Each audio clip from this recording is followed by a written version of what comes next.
So billionaires are buying farmland all over the globe. The Hoover Dam has bought over 53,000 rounds of ammunition. You can't even sell your stock if you're in China. And is history going to be kind to preppers?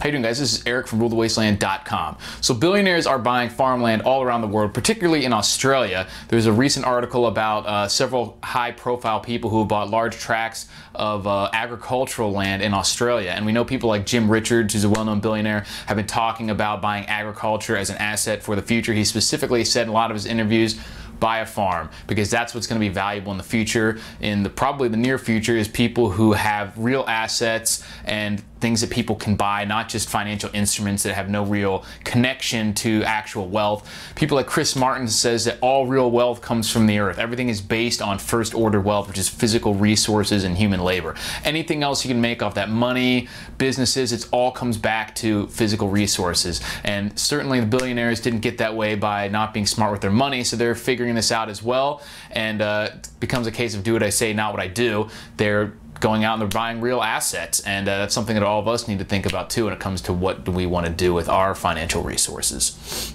The Fed says that they're going to hike the interest rates later this year. I say hell no, no chance. They're going to come up with reasons. They even said unless events prevent them or something along those lines. Articles will be at RuleTheWasteland.com, so you can check it out. I agree with Gregory Mannarino, who says they cannot raise rates. There's absolutely no way they can do it. If they were to raise the interest rates, we would see an almost instantaneous collapse in the American economy.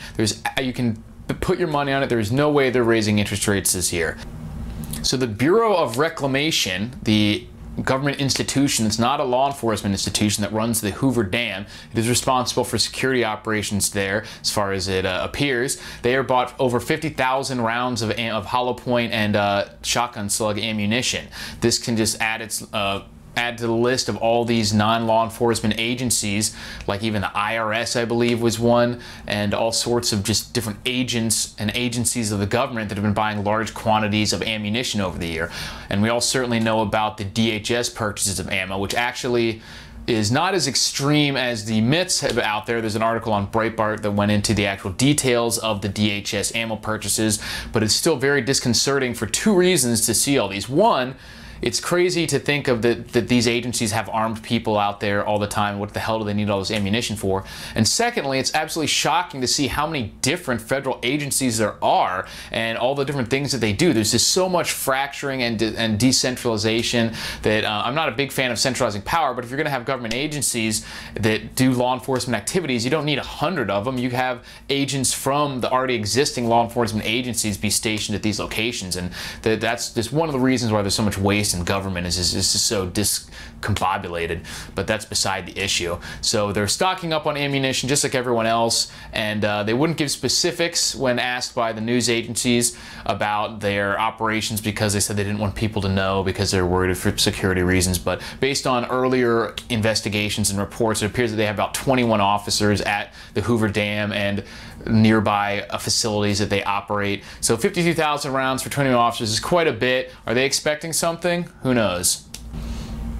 So there have been reports of people in China, I believe this one's Zero Hedge, once again links will be on RuleTheWasteland.com, of brokers actually refusing sell orders for people who call in trying to sell their stock. In case you didn't know, China is smack dab in the middle of one of the largest stock market meltdowns in the history of the modern world, second only to the crash of the Great Depression, you know, the crash of 1929 in the US stock market. And when it comes to nominal value, it's much worse. I mean, the Chinese stock market has evaporated something like $3 trillion in supposed value, and just it's plummeting. The only reason it's not even worse than it appears is because most of that nominal gains has occurred within the past year. There's a massive runoff. This is some kind of blow off top. So it's given back all those gains, and it could continue even further. And if that were to happen, that's when things could really get interesting. But we're already seeing all sorts of really draconian kind of central planning and capital controls by the Chinese,